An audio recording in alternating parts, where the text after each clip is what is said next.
Football is back. Let's go, baby! On July 26th and 27th, teams across the league take the field for Back Together Weekend, presented by YouTube TV. Let's do this for the fans! With 2 full days of practices, player interviews, and behind-the-scenes access, it's a can't-miss NFL reunion. Whoa! Back Together Weekend, presented by YouTube TV, July 26th and 27th. Go to NFL.com/BackTogetherWeekend for more information. If you eat too many ultra-processed foods, you could be starving your gut microbes, and they'll get hangry. That's one of many things I learned after working on a new audio course about the gut microbiome.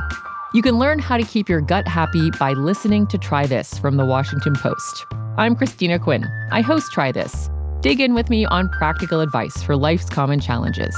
Follow Try This right now wherever you're listening. Seriously, try it. You're listening to Later with Mo Kelly on demand from KFI AM 640.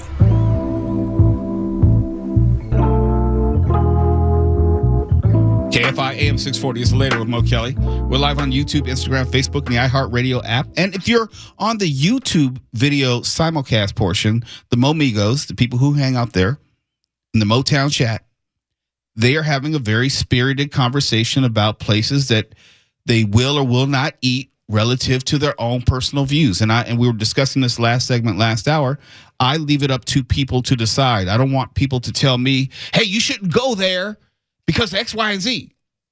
No, please don't do that, because I know you don't want me to hold you to my standards. So that's going to be an ongoing conversation. What are they saying? Because I'm fascinated about how people respond to this. It can be a real Rorschach when you talk to people about it. Some people did not know the history of Sambo's and its connection to Denny's. And if you didn't know, Sambo's is a very, very derogative term. And back in the day when it was called Sambo's, they even used that Jim Crow segregation iconography on the walls in the restaurants. And my father, for example, to his dying day, refused to go to any Sambo's/Denny's. And I think they dropped the Sambo's moniker in the 1980s, if I'm not mistaken. I don't know, but my grandpa took me to those. And it seems to me like if I remember all the pictures on the walls, it was more of an Indian motif with tigers and stuff. It's both. They use both. And I had to straighten out some of my fellow South Torrance High School classmates who didn't understand the origination of the term Sambo. It had many meanings, but in the restaurant, they had both meanings up there. Yeah, that's a name that's been long retired from polite conversation. Right. So, but I'm saying each person may have their misgivings as far as not supporting a particular location, retailer, restaurant. And so, you know, and if people still want to go here or there, that's up to them. And there are places that I just don't support for any number of reasons. Like I don't. You know, it's interesting. I think the Sambo's, I remember my first time going to Santa Barbara, right there in Old Town, kind of like where all the activity happened. There was a Sambo's, and I think it just changed their name in like 2020. Did you say Santa Barbara? Santa Barbara. Yeah, I think maybe that was the original or something. I think so. Because I remember my first time out there, you know, we're walking around and walk up to the restaurant. I'm like, yeah, Santa Barbara. What in the hell? I'm like thinking to myself, like, so this is about to get burned down, right? There's no way that this is up. Where are the people with the Molotov cocktails? And it would have been one thing to just be called, I know we're digressing, but this is important. It was one thing if the restaurant was just called Sambo's because it was a combination of two people's names, Sam Battiston and Newell Bonnet. I get that. But when you adopt the visuals of Little Black Sambo, yes, you know, the blackface characters, right? The Aunt Jemima's in the window, the all those caricatures that they had throughout. Because we walked right by it, and I said to myself, "Is this some type of sick, twisted museum? What is this?" But it was a restaurant. There were people in there eating and cackling, like, okay, never mind. Yeah. Talk about memories. Yeah, there's some other places that I don't go to for various and sundry reasons, and it's not like I'm trying to put anyone out of business. It's not like I have this boycott. This is a one-person boycott, and I'm not ever going to go to such and such restaurant again. No, it's not that. It's just I just choose not to spend money at certain establishments. And it's not like you've ever heard me come on KFI and try to create some campaign. Hey, I don't go to some place. You shouldn't go to some place either. That's just not who I am. But at the same time, if someone wants to tell me, hey, Mo, you shouldn't go there. Like, for example, some people will say, Mo, you shouldn't go to Chick-fil-A. Hey, mind your business. Mind your business. Now, just to be clear, I didn't tell you. No. But people have. Right. A number of people have. People have told me not to go to In-N-Out because they have, Bible verses on their cup, the bottom of the cups.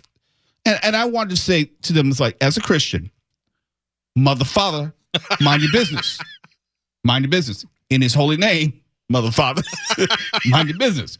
I'm going to eat where I want to eat. And I know I'm not going to speak for Twala. There are places that he refuses to support. No, the power of Christ compels you to eat a double-double with cheese. And it does. It called me earlier today. You had one last night. So I'm just saying, thou shalt eat that. No, there are several spots that I do not go. I will never in my life go to a Starbucks, nor will I ever spend my money on a Starbucks. That is not me. I don't go around telling people don't go to Starbucks. I don't tell people, look, if you love the Starbucks, you want the pumpkin spice latte, go get it. Me personally, based on previous actions that have happened at Starbucks and their stance in that immediate moment when I felt that they could have done what's right, I feel that they didn't. So I, someone who used to love Starbucks, will never go to Starbucks again because I felt personally attacked. So I don't watch anything having to do with the NFL anymore, not because of Colin Kaepernick, but because when they had the opportunity to originally change the name of the Washington Commanders from that racist name that our president wants them to go back to, they said, no, we don't give a damn about the people who have been the most marginalized and attacked in this country. We are going to keep it as in this derogatory name. And I said, wow, in the moment that you had the opportunity to do the right thing, you didn't. This is Roger Goodell, the president. So that's why I said, so this for me, this is all of NFL. All of NFL will never get my support again, but that's just my personal thing. You have never heard me on the show. So that's right. Don't watch NFL. Right. I've known that you're about both of those stances, but never have you used this platform for the purpose of that, trying to curry favor or to get people to be in agreement or boycott this. You've never heard us talk about a boycott this or that. No, we typically look at them and go, you all look crazy out there. Mm-hmm. You all look crazy out there, boycott. But there are places that I refuse to spend my money with. I refuse, and I will never spend another dollar or dime. And whether they have financial success going forward has nothing to do with me. I choose not to support. And there are other businesses out there that people will say, "Hey, Mo, you have this platform on KFI, and you should be telling people to not watch the NFL, or you should be telling people to boycott Target. You should be No, I should not. Start your own blog, get your own YouTube channel. I get an OnlyFans page. That has nothing to do with me." And Twala, you get all the time. Okay, we're just going to digress for now. Not a day goes by in which Twala is not told what we should be talking about on this show. All the time, man. You know what you guys should be talking about? Hey, or I love this one. Hey, are y'all going to talk about this thing that they want to try to proposition or just talk about? I just kind of look like, what is it that you think we do? Why are you bringing up things that you've never in your life heard us ever discuss, ever? Or like they'll say, you guys aren't talking about this and this. Why are you talking about X, Y, Z? Wait, or they try to guilt you like they know better. It's like, hey, I know you're going to be talking about X, Y, and Z tonight, right? Yeah. Exactly. Yeah. No, we're not. You don't even listen to the damn show. How you tell us what we need to be talking about? Yeah. How about this? Let's go to break. Then we'll come back and bitch some more when we come back. KFI AM 640, we're live everywhere. The iHeart. If you eat too many ultra-processed foods, you could be starving your gut microbes, and they'll get hangry. That's one of many things I learned after working on a new audio course about the gut microbiome. You can learn how to keep your gut happy by listening to Try This from the Washington Post. I'm Christina Quinn. I host Try This. Dig in with me on practical advice for life's common challenges. Follow Try This right now wherever you're listening. Seriously, try it. Radio app. You're listening to Later with Mo Kelly on demand from KFI AM 640.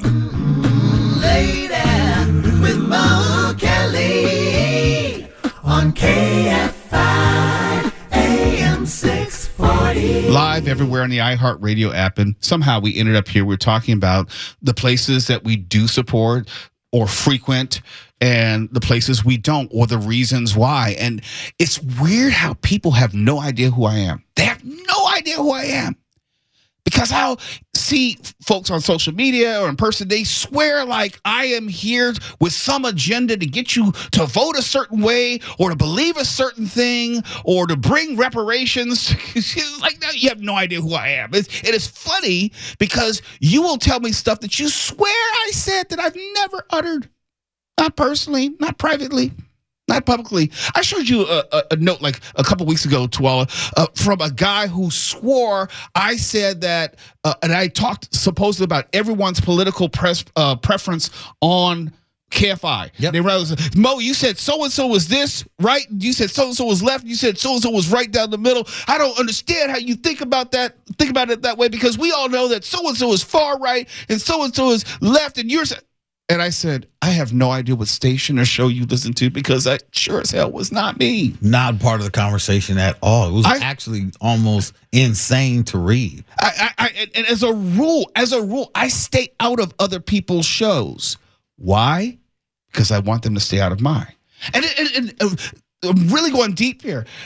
It's not every day, but it's often I will hear from listeners who may even like me. I know, all two of them, who may even like me, and they'll say like, hey, you know what John Cobell said? You need to say that and respond to that. And I'm saying like, no, I don't. John Cobell does his show. I do my show. And we may have some similar subjects that we may cover, and we may not. But I don't respond to what any other host says. It's like, it's a professional courtesy. Sometimes it has not been extended to me over the years. True. Yeah. You know, but my understanding is and expectation is other people have their shows. I have my show. Whatever they say is whatever they say. It is not my job to respond, rebut, refute, any of that stuff. No.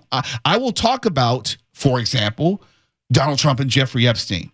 And I don't need to allude to what anyone else has said. And in fact, I try not to watch a whole lot of cable news because I don't want that influencing my thoughts or opinions on things. So I try to not, and just being honest, I try not to listen to other hosts on KFI because we are covering oftentimes a lot of the same stuff. And you don't want to sound like, you're repeating or trying to take a fresh look that doesn't exist. Like you're trying to break a story that literally, Conway and them have been covering the whole show. You can't come on and just say, hey, did you hear? Yeah, right. It's like, come on, stop. You know they heard. Yeah, we're all on the same station. I do what I do and everyone else does what they do. But it's just funny. The longer I sit in this chair, and it's been 13 years, the funnier the notes that I'll get saying that you got to talk about this. Mo, the community needs you to do this. It's like, no, that's not why I'm here. My job is to be interesting and entertaining. That's my job. And every once in a while, I'll sprinkle in a thought about something I feel very passionately about. I feel compelled to mention. But you've never heard me endorse anyone. Never. I've never told you, hey, you need to vote for this person. Now, you may try, in an abstract sense, that may have gleaned that I'm not the biggest Donald Trump fan.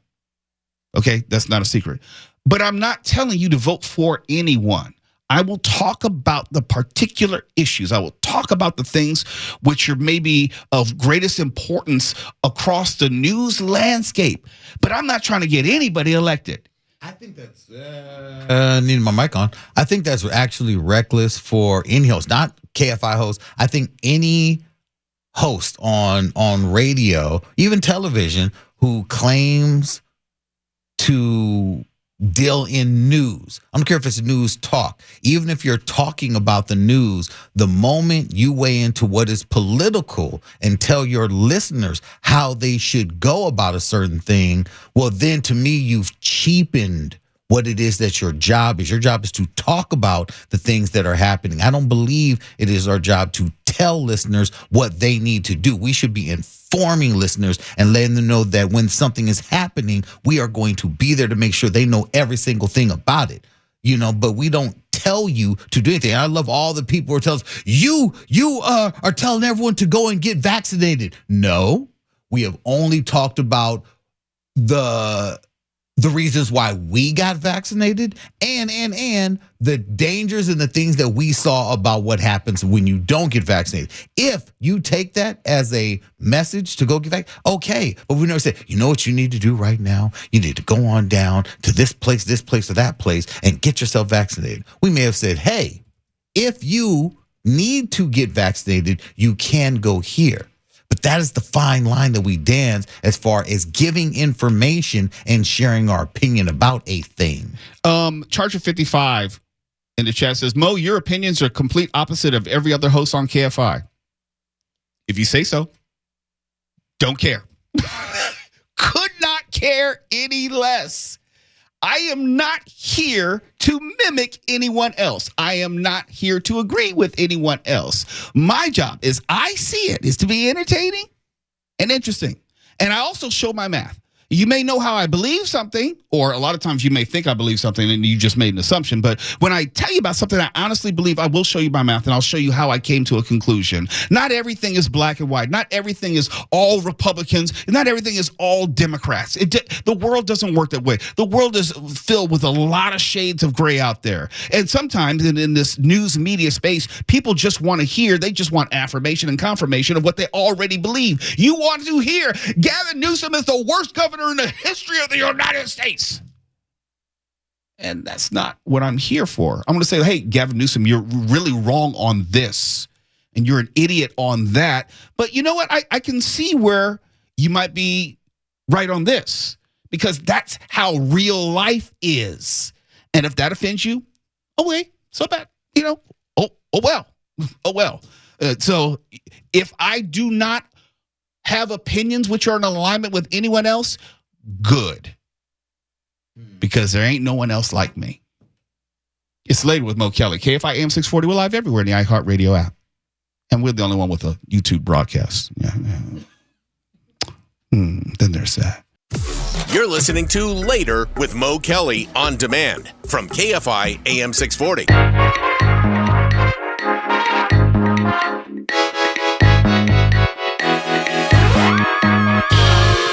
Mr. Mo Kelly here. We're live on YouTube, and we've got a bunch of new listeners and visitors and viewers to the YouTube chat at Mr. Mo Kelly. We're live on Facebook and Instagram. We're live on the iHeartRadio app.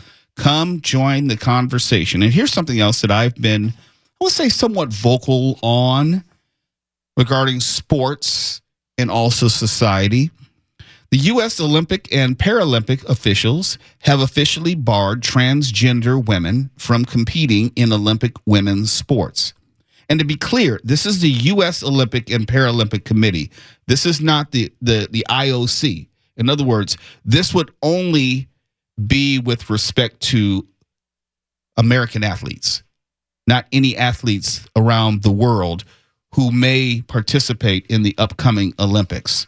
But the U.S. Olympic and Paralympic Committee, they have effectively barred transgender women from competing in women's sports, telling the federations overseeing swimming, athletics, and other sports it has a quote-unquote obligation to comply with the executive order. You may remember that was issued by President Donald Trump.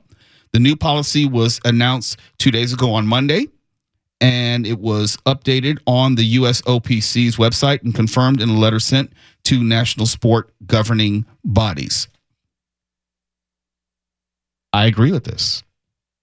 It's pretty simple. And one of my sayings is get the easy ones right. I think this is relatively easy. Now, I can't control what the rest of the Olympic committees would do in the relative viewpoints or the respective countries which may be participating in the Olympics, but this is something I agree with. The whole point of the Olympics is competition, but also level field of competition. That's why the rules about doping are so damn stringent.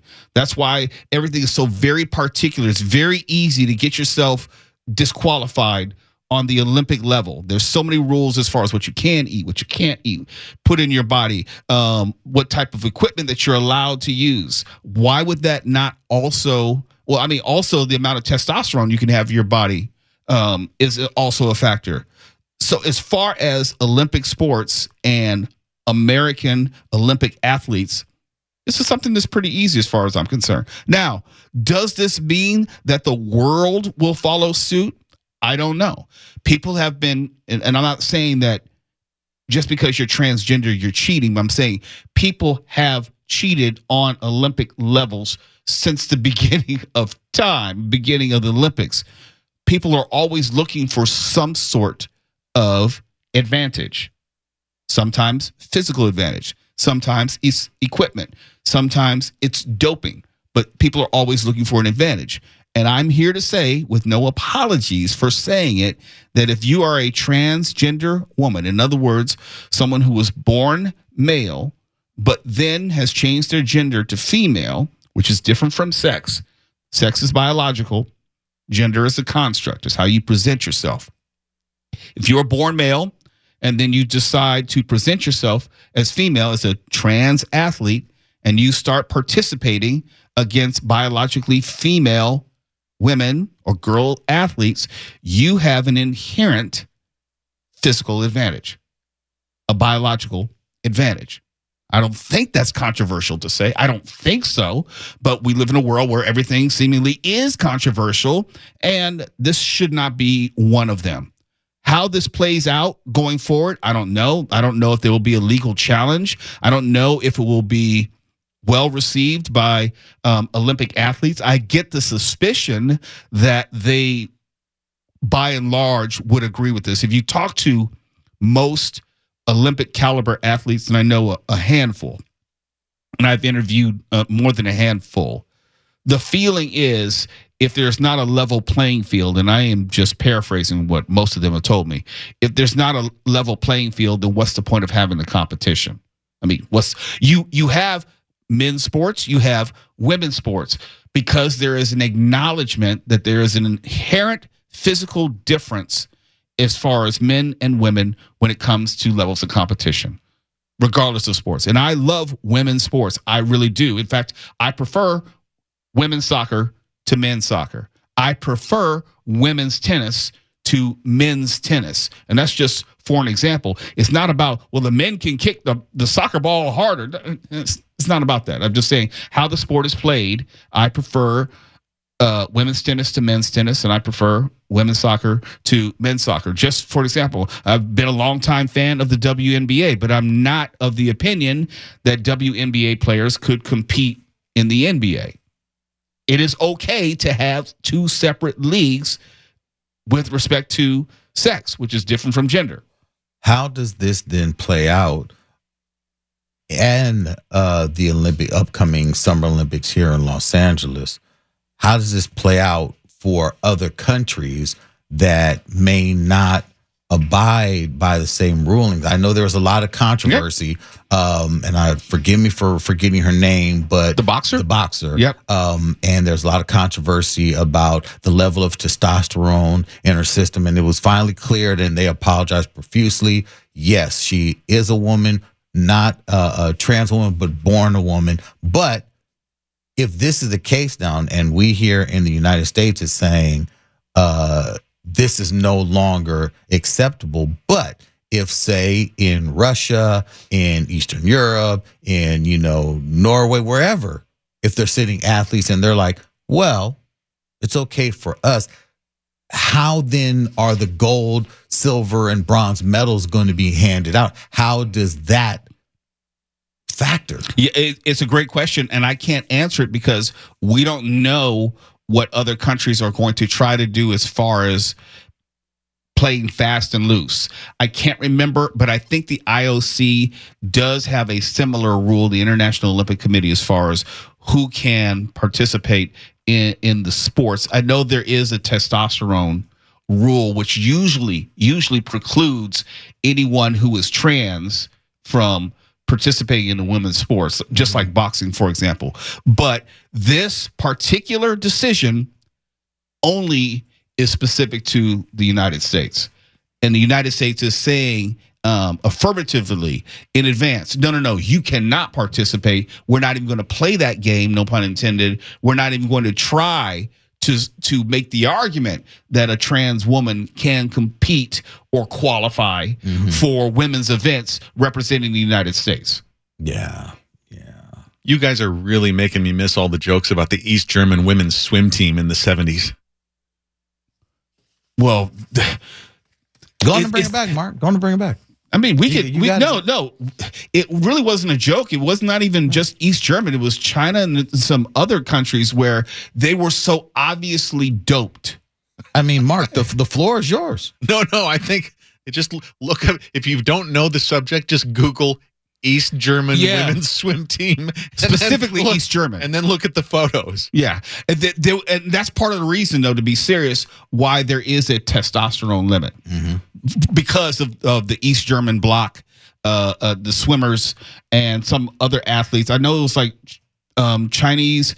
I don't know if it was gymnasts, but there was also another question of the level of doping in those sports, and it was easier to come down with testosterone as being the limit as opposed to trying to determine any other non-scientific way of someone qualifies women. Yes, they biologically look like Ivan Drago. Wow. And they were winning a lot of medals too prior to. Had some guns on them. Yes, they did. I do not remember. Oh, well, see, you're just a youngin'. Now, Mark is a little bit older than both of us. He remembers Munich in 1972. Yeah, he was there. I remember Jesse Owens raising his fist, all that. Okay. Can you tell me about that sometime, please? Get lost. KFI AM 6. When I listen to the news, here's what I want to know. Why this story matters, who's at the center of it, and how the reporters uncovered it. And as a journalist, I want to make sure that's what you get too. I'm Elahe Izadi, co-host of the podcast Post Reports. Every weekday, my colleagues and I at the Washington Post give you the context you need on the biggest stories: healthcare, tariffs, artificial intelligence. We've got you covered. Look for Post Reports wherever you listen to podcasts. We're live everywhere in the iHeartRadio app. You're listening to Later with Mo Kelly on demand from KFI AM 640. KFI AM 640 is Later with Mo Kelly. We're live everywhere in the iHeartRadio app and also live on YouTube, Instagram, Facebook. We're continuing this conversation. We're talking about trans athletes in the Olympics. And for me, certain things are just get the easy ones right. When you're talking about competition and you have trans athletes, you're not talking about a level playing field. I am not against anyone coming out as trans. I am actually in support of people living in their truth.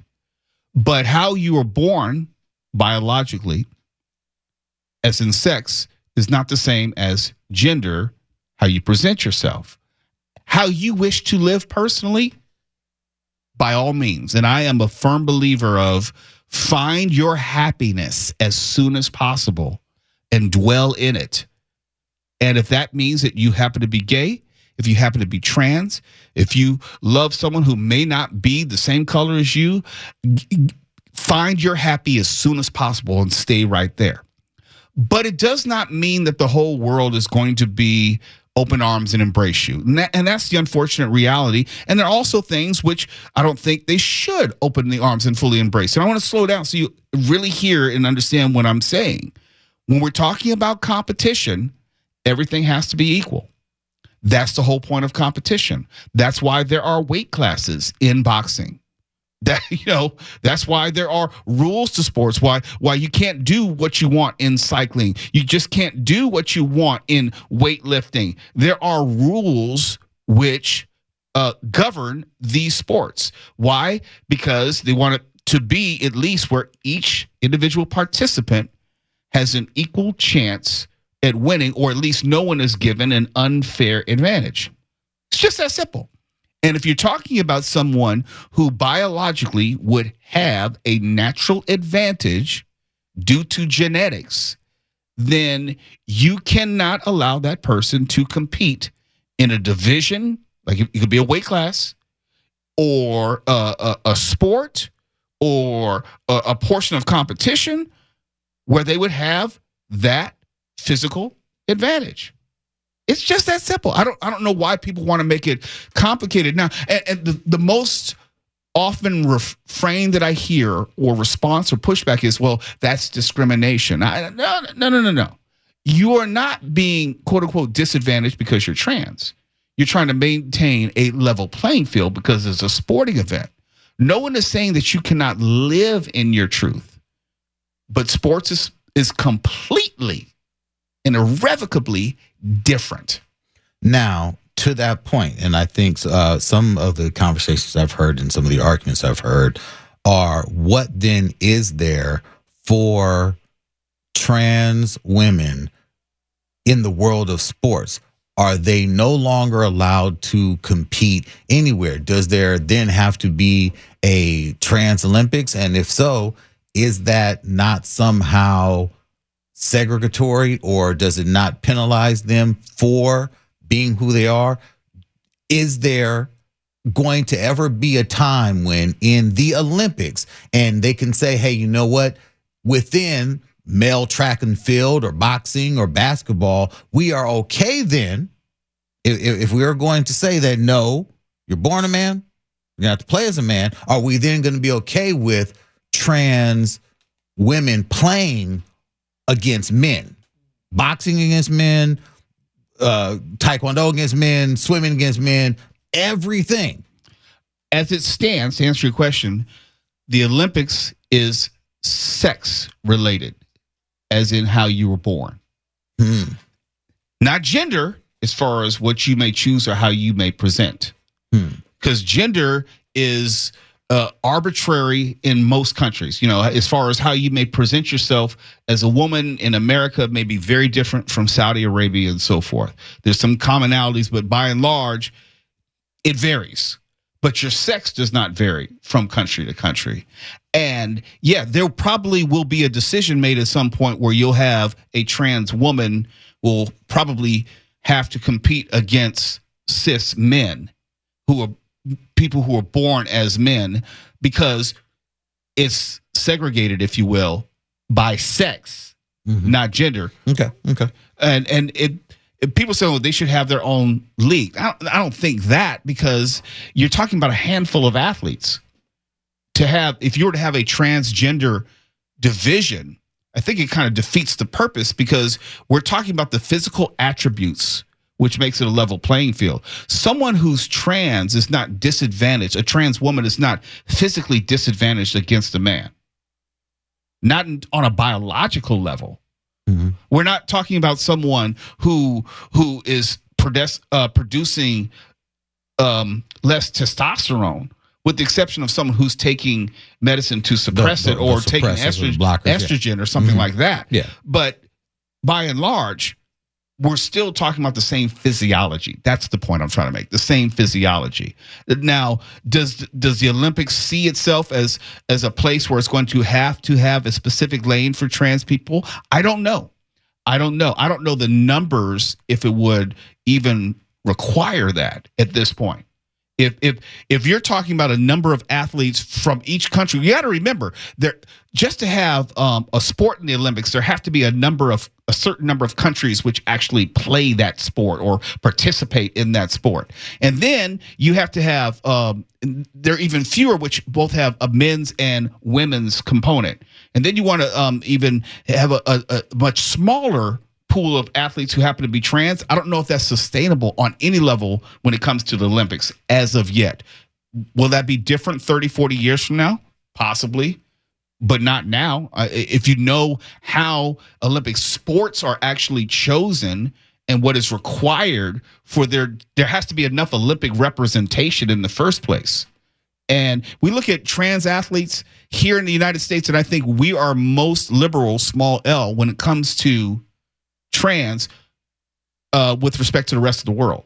No, absolutely. And I think for me, I think my question even goes deeper and points to this being a MAG America kind of push against trans athletes across the board, from the high schools here in Southern California and all that. It comes from a MAG America perspective. And I think if LA 28 says, okay, we hear you, trans women cannot compete against women, but you know what they can do? They can compete against men. Welcome to LA 28. Minds will be blown. It will be mass hysteria in the streets. Yeah, I just don't think that's going to happen, because if you train for years, you want to at least have a chance. You know, if let's say women's basketball, you know, they've been training for years in their relative sports. They bring this team together, and then you're going to say, now you're going to compete against the Slovenian men. That's not going to happen. Nor would I want it to happen. Let me address one question from the chat. Aria Alon on our YouTube chat says, at Mr. Mo Kelly, aren't martial arts tournaments by belt, not gender? Okay. No, they are by belt and they are by gender. Now, you will find certain circumstances, especially amongst kids, pre-puberty, that you'll have boys and girls sparring against each other. And in rare, super rare instances, you may have an adult woman sparring against adult male if they're comparable in weight. But those are few and far between. But it's 99 times out of 100. And that's because the woman has said, I want to fight with the men. Okay? It's not like a man who's saying, I'm fighting with the women. So let's be clear about that. But it's a great question. I don't think anything's going to change in Olympic sports, if only because United States, we're far and away way ahead of everyone else when it comes to amount of sports we have and the amount of trans people and the idea of trans people participating in sports. It's not going to filter down to the rest of the world anytime soon. KFI AM 640, we're live everywhere in the iHeartRadio app.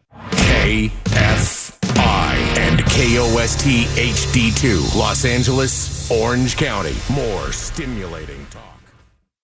Football is back. Let's go, baby! On July 26th and 27th, teams across the league take the field for Back Together Weekend, presented by YouTube TV. Let's do this for fans! With 2 full days of practices, player interviews, and behind-the-scenes access, it's a can't-miss NFL reunion. Woo!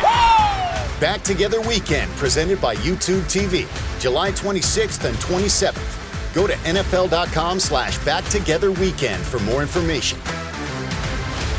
When I listen to the news, here's what I want to know. Why this story matters, who's at the center of it, and how the reporters uncovered it. And as a journalist, I want to make sure that's what you get too. I'm Elahe Izadi, co-host of the podcast Post Reports. Every weekday, my colleagues and I at The Washington Post give you the context you need on the biggest stories: healthcare, tariffs, artificial intelligence. We've got you covered. Look for Post Reports wherever you listen to podcasts.